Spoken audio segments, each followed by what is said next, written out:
Eu quero pensar nesse momento com você sobre um tema bem sugestivo para esse tempo que temos vivido. Reset.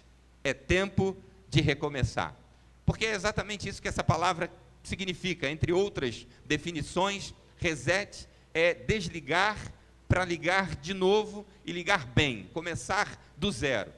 É aquele aparelho que a gente tem, geralmente tem um orifíciozinho muito pequenininho, em algum lugarzinho, em algum canto do aparelho, e escrito ali reset, para que você possa clicar e aí voltar à origem, né? Voltar ao zero, do jeito que veio de fábrica, para começar de novo a utilização. Eu creio que esse tempo de pandemia e tudo o que temos vivido desde então tem sido um tempo para a gente repensar como temos vivido até aqui e ajustarmos algumas coisas importantes na nossa vida, que precisam ser ajustadas à luz da palavra de Deus. Então, eu quero convidar você aqui presente e você de casa para abrir a sua Bíblia na segunda carta de Paulo a Timóteo, no capítulo 4.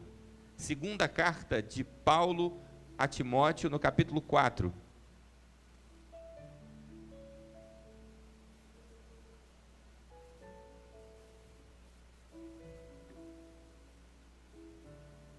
Nós leremos o verso 9, 10 e 11. 2 Timóteo 4, do 9 ao 11.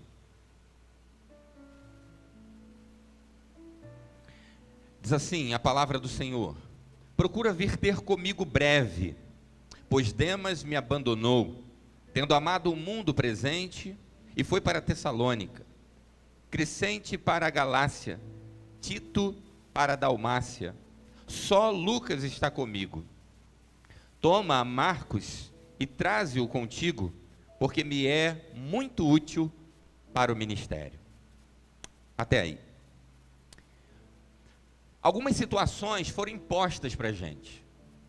Nós começamos o ano, eu me lembro que eu estava de férias, e um primo comentou comigo sobre o tal coronavírus, que até então eu já tinha ouvido, mas aquela coisa bem distante. E de repente a coisa, como uma avalanche, vai chegando perto e vai derrubando tudo aquilo que parece que estava estável. E a partir de março a gente começa a viver uma coisa louca que em nenhum outro momento da história, podemos dizer assim, vivenciamos algo tão tenebroso. O fato de ter de se distanciar, o fato de não poder estar mais ao natural, como a gente cresceu e aprendeu a viver. Isso tudo para nós que somos cristãos teve um sentido ainda maior, porque a gente é o povo do abraço, a gente é o povo do toque, a gente é o povo do encostão. Tem às vezes um crente aqui, outro lá que não gosta muito? Tem, mas a maioria quer festa. Bota 2, 3 crentes juntos, o negócio parece que é um Maracanã lotado, né? E aí de repente a gente tem que ficar com esse negócio de cotovelo, com esse negócio de soquinho, com batendo o pé. Isso para a gente é muito estranho. Mas quem dera que a preocupação maior, ou a penalização maior, o ônus maior, fosse esse só do cotovelo, do soquinho. Não. Uma série de coisas aconteceram. Mas há uma coisa que a humanidade mais tem sentido falta nesse tempo, que é relacionamento. Porque por mais que as redes sociais estejam lotadas, por mais que a questão remota esteja tão próximo a nós, mas como é bom sentir gente perto da gente, como é bom sentir a respiração do outro, como é bom sentir o coração do outro pulsando perto da gente.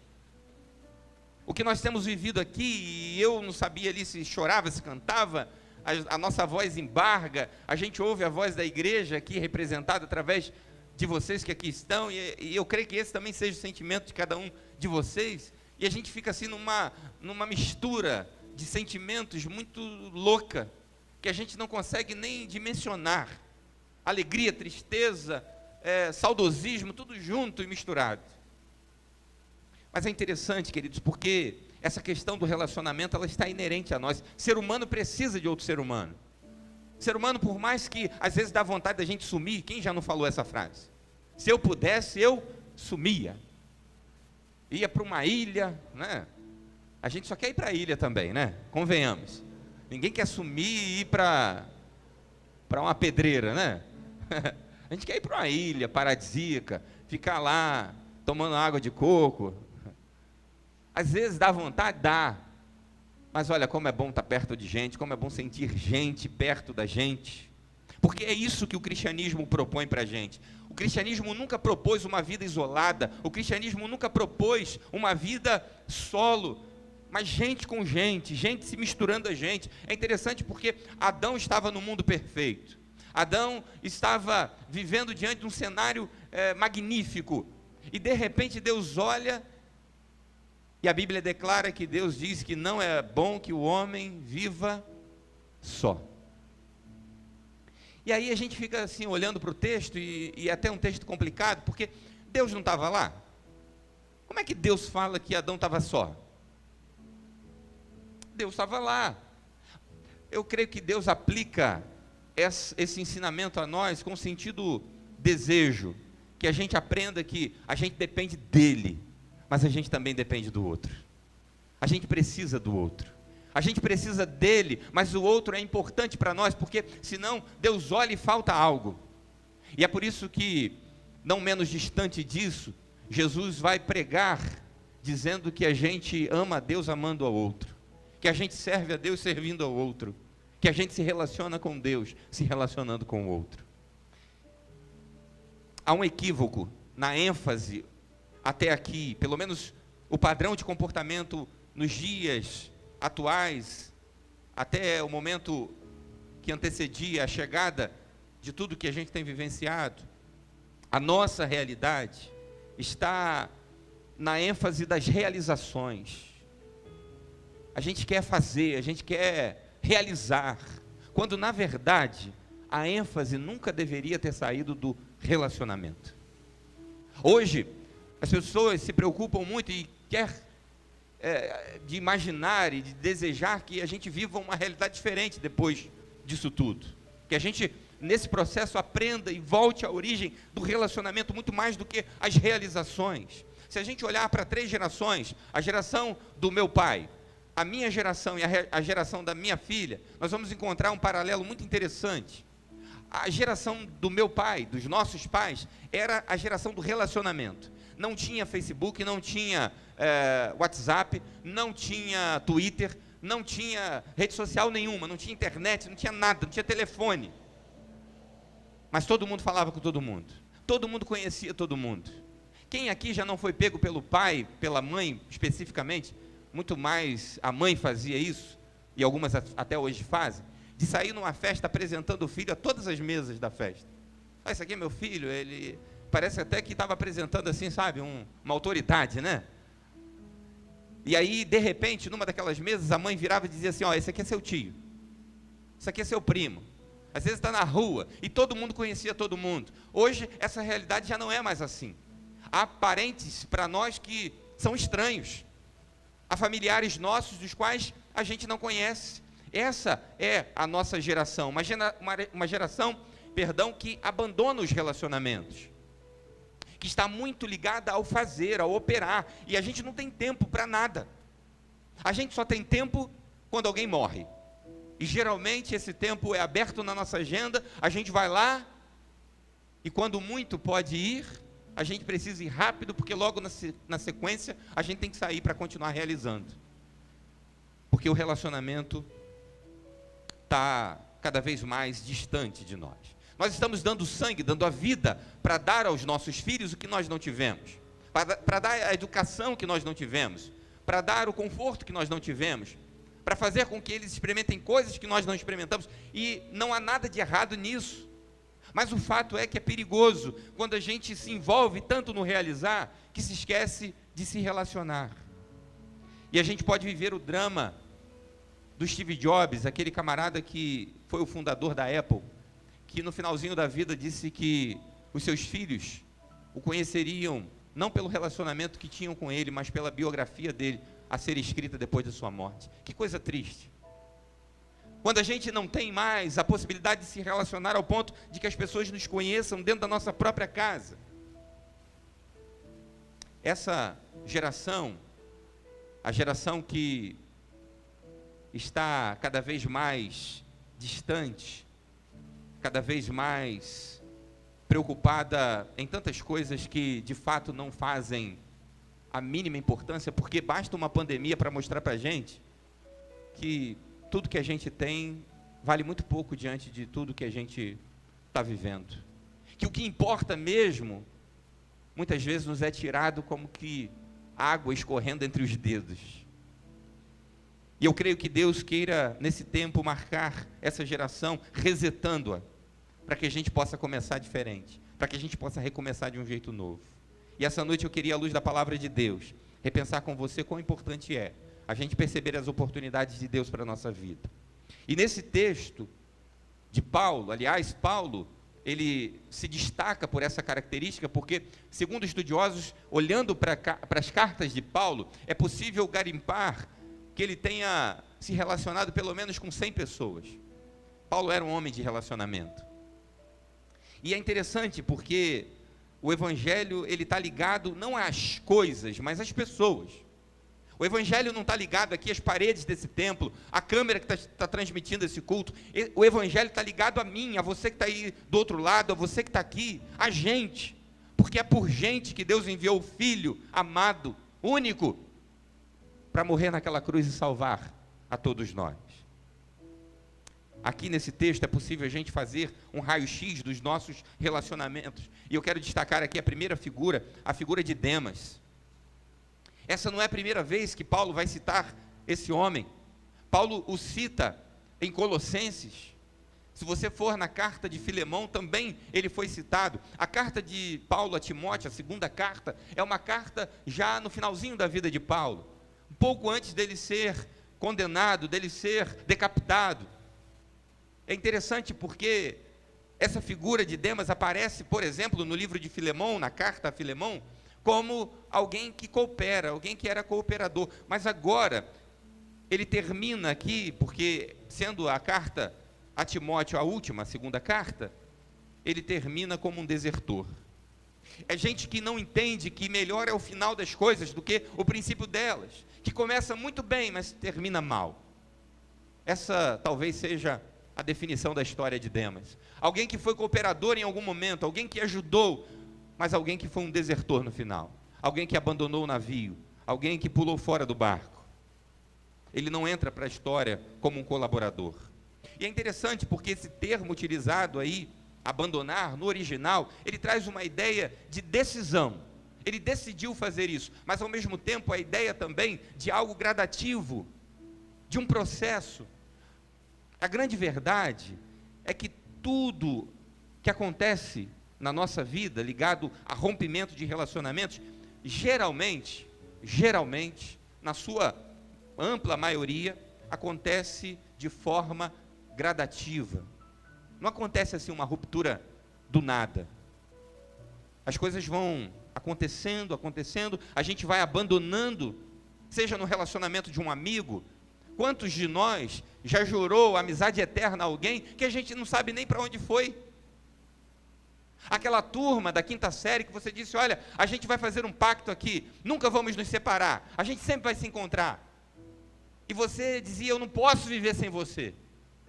Aquela melhor amiga que você contava a vida, que você dividia o choro, e você dizia assim, a gente vai ser amiga para sempre. E hoje você não sabe nem mais onde se encontra essa pessoa. Já perdeu o contato. Outras pessoas entraram na sua vida. Alguns se vão. E Demas é essa figura de alguém que vai. De alguém que passa pela nossa vida, mas vai. É interessante porque Leandro Carnal, ele escreve um livro intitulado Pecar e Perdoar. E Leandro Carnal, ele é alguém que se diz ateu. E ele escreve esse livro e ele conta que teve uma primeira crise ao escrever o livro, que foi a seguinte: a imagem de que aquele livro ficaria nas prateleiras. Porque ele pensou o seguinte: eu vou escrever sobre algo que está ligado e tem um cunho religioso. Aquele que é religioso não vai comprar, porque vai dizer assim, eu não vou comprar um livro de um ateu. E quem é ateu também corre no risco de não querer comprar, porque vai falar, se converteu.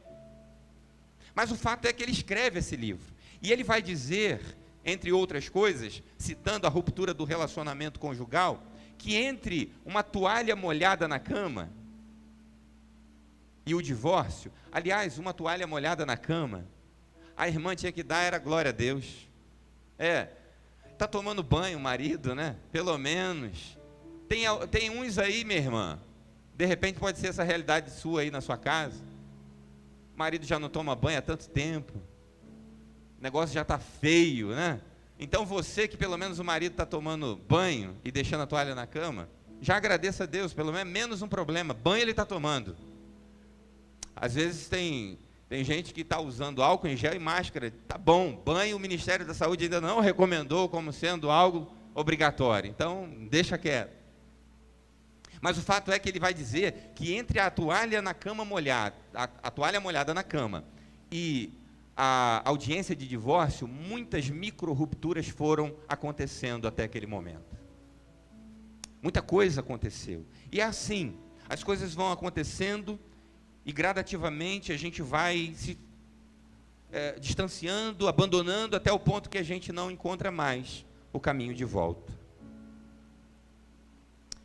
Uma coisa interessante, todo mundo aqui que já casou vivenciou esse momento, e sabe bem o que é isso, né? E quem ainda não vivenciou, mas já tem a expectativa,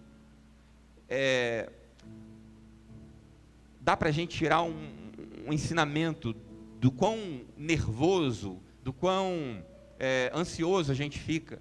E aí o casal se preocupa com o docinho, com o vestido, com o salão, com o som, se vai chover, se não vai chover, o cabelo, a maquiagem, e aquilo ali chega a dar urticárias em algumas noivas, chega a dar palpitações em alguns noivos, alguns desmaiam, alguns quase morrem antes de casar.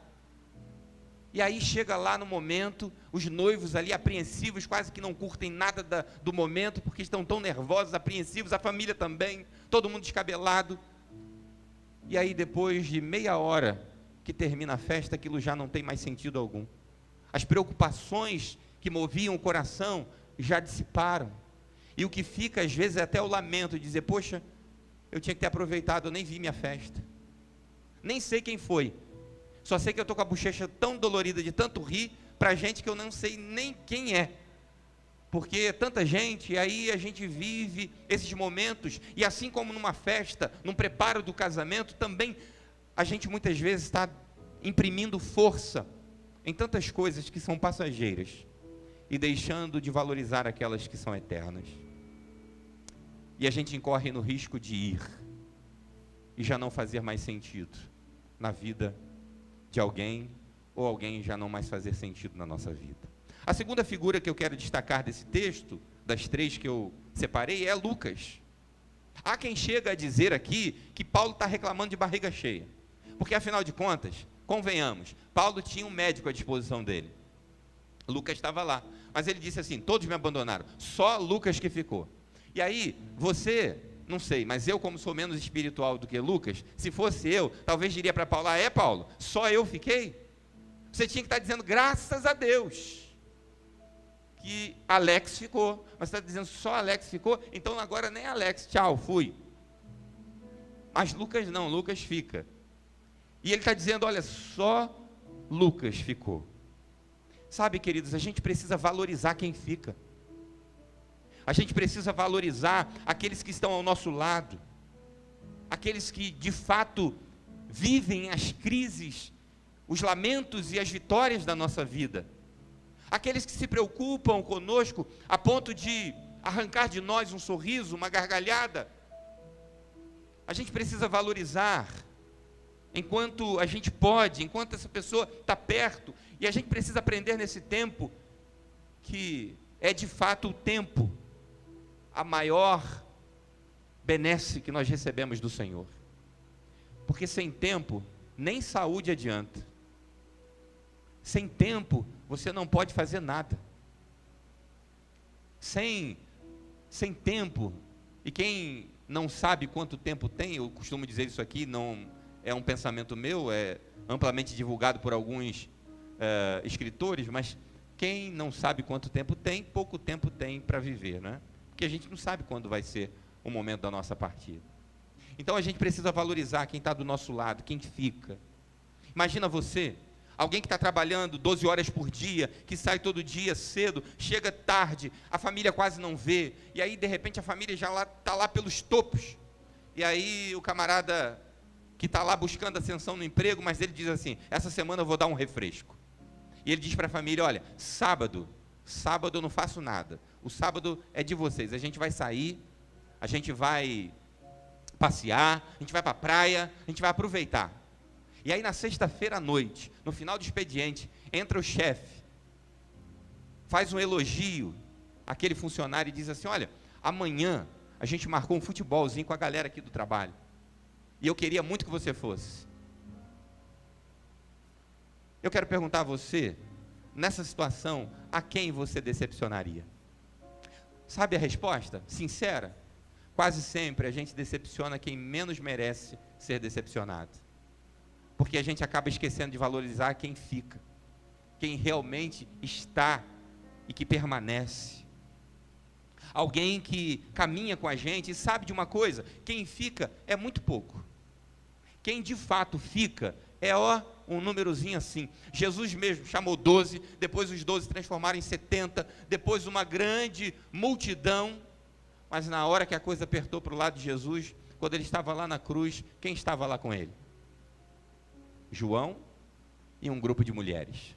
Não à toa foram elas as primeiras a saber da notícia que Jesus havia ressuscitado, e as primeiras a terem o privilégio de anunciar que Jesus estava vivo. Cadê tanta gente? Cadê até aquele leproso que voltou para agradecer, mas cadê o homem naquela hora? Cadê o Jairo, que Jesus havia ressuscitado a sua filha? Esse camarada deveria olhar para Jesus e dizer assim, olha, o que esse cara precisar de mim, eu estou aí. Tanta gente que Jesus curou, o cego Bartimeu, será que todo mundo já havia morrido no momento da crucificação? A gente pode crer que um ou outro sim, mas cadê essa gente? O próprio Pedro, que dizia, ó Jesus, todo mundo pode te abandonar, mas eu estou contigo e não abro, hein? Cadê essa gente toda? Sabe, queridos, a gente precisa valorizar quem fica, quem está ao nosso lado, e a grande questão para isso é só a gente imaginar quem já perdeu um pai, uma mãe, alguém muito querido, muito próximo, o que a gente queria mais, uns 10 minutos a mais, um dia a mais, uma semana, e às vezes a gente vai deixando a vida passar, e a gente esquece de valorizar quem fica, quem está perto. Eu ouvi uma história do pastor Técio, de um pai que estava com um celular, e ele balançava o filho assim, num parquinho.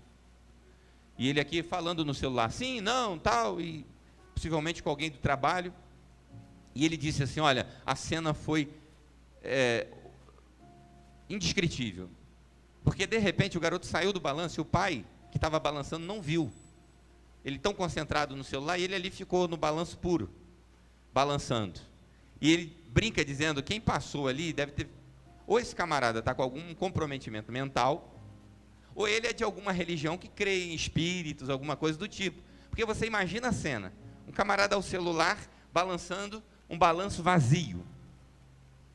Quantas vezes a gente deixa de viver momentos com quem fica, com quem está perto? E é preciso talvez chegar uma pandemia para dizer para a gente, olha, presta atenção em quem de fato você precisa valorizar. Realinha, reseta. Esse modo que você está fazendo é autodestrutivo. Você está realizando? Tá, mas está se matando. Você não está aproveitando a vida. Você não está aproveitando o que você está plantando. A gente está tão envolvido no realizar que a gente mal acaba uma tarefa e já está pensando na outra. E a gente não consegue curtir nem as vitórias que a gente tem, porque a gente vive imbuído em um novo desafio. E a gente vive projetando buscar aquele novo desafio, enquanto poderíamos estar celebrando aquilo que Deus está nos dizendo, nos está nos permitindo, melhor dizendo, viver nesse tempo.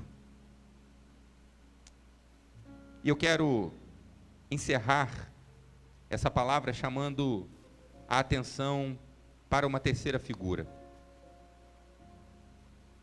Marcos. No verso 11, Paulo vai dizer: toma Marcos e traze contigo, porque me é muito útil para o ministério. Existem pessoas, queridos, que são como coringas, sabe? Você põe, e aonde você põe, aquela pessoa dá conta. Você sabe que aquela expressão assim, pau para toda a obra. É gente que você pode contar, gente que você precisou aqui, ele está ali, precisou lá, ele também está lá. E é interessante porque um pastor já muito antigo, né? Muito experiente, já não está mais vivo, mas ele dizia: onde há boa vontade, não há dificuldade.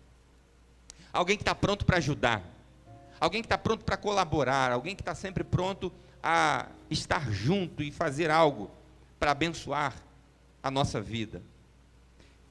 É interessante a figura de Marcos aqui e de Paulo pedindo para que trouxesse Marcos, e ainda mais ele terminar dizendo que Marcos era muito útil para ele no ministério, porque lá em Atos 13, quando Paulo sai para a primeira viagem missionária, Paulo está com Barnabé, discípulo de Paulo, porque Paulo era gente que não prestava, enquanto Saulo, e quando Saulo se converte, se torna Paulo, o pessoal queria, distância de Saulo. E aí Barnabé foi o camarada que comprou a briga, no bom sentido, que garantiu, disse: não, gente, vem cá, o homem está mudado, o homem realmente se converteu. E Barnabé foi então discipulando, foi ali um líder para Paulo, e eles saem para a viagem missionária, e quem vai junto? João Marcos. E é interessante porque quando lá pelo capítulo 15, capítulo 16, Paulo vai empreender a segunda viagem, por conta de uma decisão de Marcos de retroceder, agora Barnabé diz assim: vamos embora, Paulo, mas vamos chamar Marcos. E aí Paulo diz: não vou, ele não vai com a gente não. E aí há uma ruptura entre Barnabé e Paulo por causa de Marcos, porque Barnabé estava como dizendo a Paulo: olha, não é possível que ele não mudou, não é possível que ele não aprendeu, agora o garoto vai. E Paulo diz: não vai. Marcos é a figura daquele que foi, mas que pode voltar, que pode ser resgatado, daquele que é possível olhar e dizer que para ele há uma segunda chance, há uma terceira chance. E é bem verdade que nós somos muito criteriosos para dar chance aos outros. A gente quase sempre não tem muito boa vontade com quem erra, principalmente se for a terceira, quarta, quinta vez, não é? Às vezes nem na primeira, mas quando erra a segunda, a terceira, a gente já diz assim: não tem jeito não. É interessante porque Paulo agora vai dizer desse camarada, pedindo para que ele pudesse vir, para que ele pudesse voltar. E aí a gente aprende uma coisa: ninguém deve ou precisa ficar estigmatizado como alguém que não tem jeito, que não presta, que não tem como ser recuperado. Paulo mostra para a gente que aprendeu também uma lição, de que assim como ele precisou de uma chance, e que Barnabé foi aquele que foi o caminho para trazer essa chance, para ele poder ser aceito naquele grupo, agora também ele precisava olhar para Marcos com o mesmo olhar de misericórdia. E quem sabe esse tempo pandêmico e pós-pandêmico seja também um tempo da gente resgatar relacionamentos, da gente resgatar pessoas das quais a gente já excluiu, não só da rede social, mas da nossa vida. Queridos, nós cremos no Evangelho que pode mudar e remir uma vida, modificando a essência, modificando o caráter, modificando a vida. Nós cremos num Deus que pode tirar lá daquela prateleira, e como numa loja, quando existe um setor para isso, aqueles móveis ou aqueles utensílios que tem um arranhão, que tem um rasgadinho, e aí se vende mais barato, tem gente que compra, e aí faz ali uma coisa mínima, e aquilo ali fica bonito, e o negócio custava R$1.000, mas foi vendido por 100, e aí alguém chega na casa e diz assim: poxa, mas que sofá bonito, deve ter custado a fortuna. E aí, eu vou te dar uma dica: quando alguém falar assim, não fica se desculpando, Porque quase sempre é inerente à pessoa dizer assim: não, foi barato. Eu comprei, já estava com um furinho aqui, outro lá, um remendo aqui, fiz assim. Comprei aquilo ali, R$10. Parece que é caro, né? Não, é R$15. Comprei 2 até. Não faz isso não. Recebe elogio. Seja abençoado e deixa estar. O que Paulo mostra para a gente é que é possível olhar para aquela pessoa a quem ele, de algum modo, não encontrava mais esperança de que pudesse ser diferente, mas dizer assim: esse camarada, ele me é útil no ministério.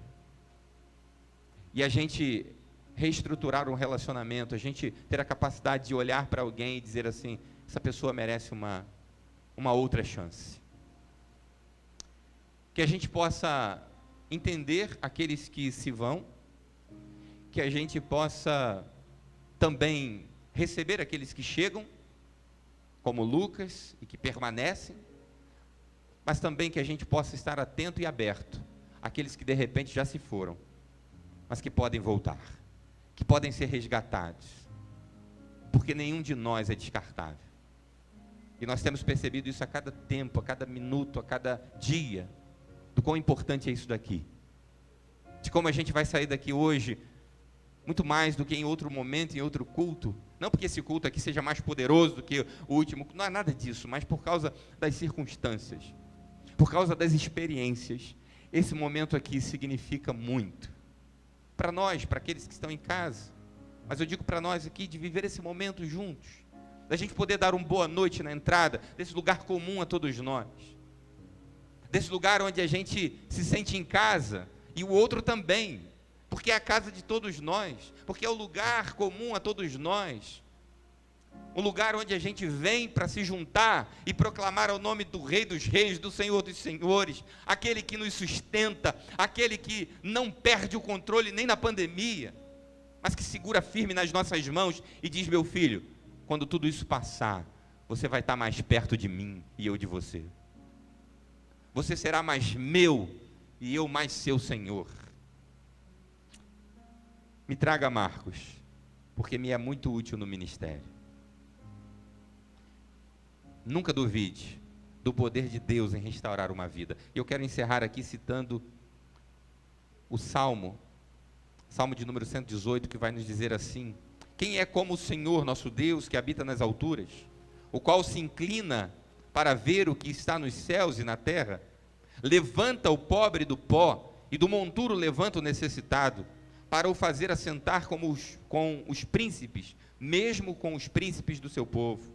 Faz com que a mulher estéril habite em casa, e seja alegre mãe de filhos. Louvai ao Senhor. O Senhor é o Deus que resgata vidas, que resgata relacionamentos, que reseta a nossa história e faz a gente recomeçar. E que seja um tempo de recomeço para todos nós.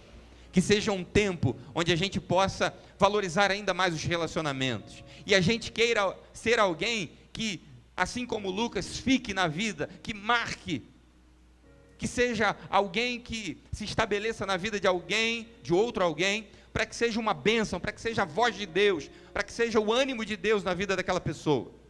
Que esse seja um tempo onde cada um de nós saia da sua zona de conforto, porque quase sempre a gente vê gente dentro da igreja dizendo assim: eu queria uma visita, eu queria uma atenção, eu queria uma ligação, mas nunca visita ninguém, nunca liga para ninguém, nunca aconselha ninguém, nunca está disposto a cuidar de ninguém. Que a gente possa fazer diferente, que a gente diga: Senhor, eu quero ser um Lucas na vida desse meu amigo, dessa minha amiga.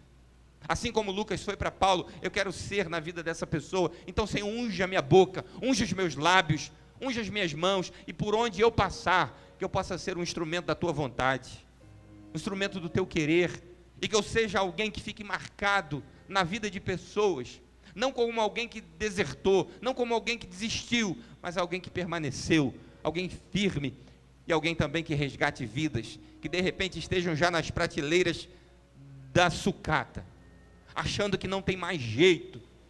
E eu quero dizer para você que talvez esteja aí na sua casa, porque esse é um tempo onde a gente recebe e tem a oportunidade de chegar na casa de muita gente que já está longe da igreja há muito tempo, De repente você que já ouviu, até de um pastor, de um líder, que você já não fazia mais diferença lá. Eu quero dizer para você que nessa noite é noite de resgate, é noite de voltar, porque Deus está dizendo, assim como Paulo disse, vem, porque você é importante para o meu ministério. Queridos, que nós possamos viver isso na nossa vida cada dia mais, e que a glória do Senhor se revele através da nossa vida, daquilo que somos e daquilo que Deus vai moldando a gente para ser. Que essa noite fique marcada como um reset na nossa vida, para que a gente fale, Senhor, zera tudo, e que eu recomece de um novo jeito, de uma nova forma, para o teu louvor, para a tua glória. Não importa, Senhor, o que já passou até aqui, mas eu quero começar de novo, porque o melhor é o final das coisas do que o início delas.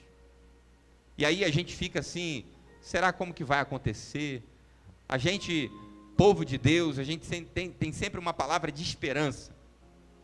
E me faz lembrar aquele texto de Abacuque, quando ele vai na sua oração e diante de tantas dificuldades, dizer, ainda que a figueira não floresça, ainda que o produto da oliveira minta, todavia eu me alegrarei e exultarei o Deus da minha salvação.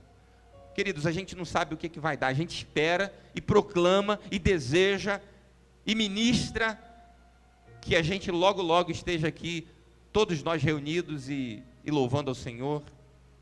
Mas quem de nós pode garantir alguma coisa? O que nós podemos garantir é que todavia nós nos alegraremos e exultaremos do Deus da nossa salvação. E é isso que eu quero te convidar a fazer nesse momento, a se alegrar e exultar ao Senhor, ao nosso Deus, ao Deus da nossa salvação.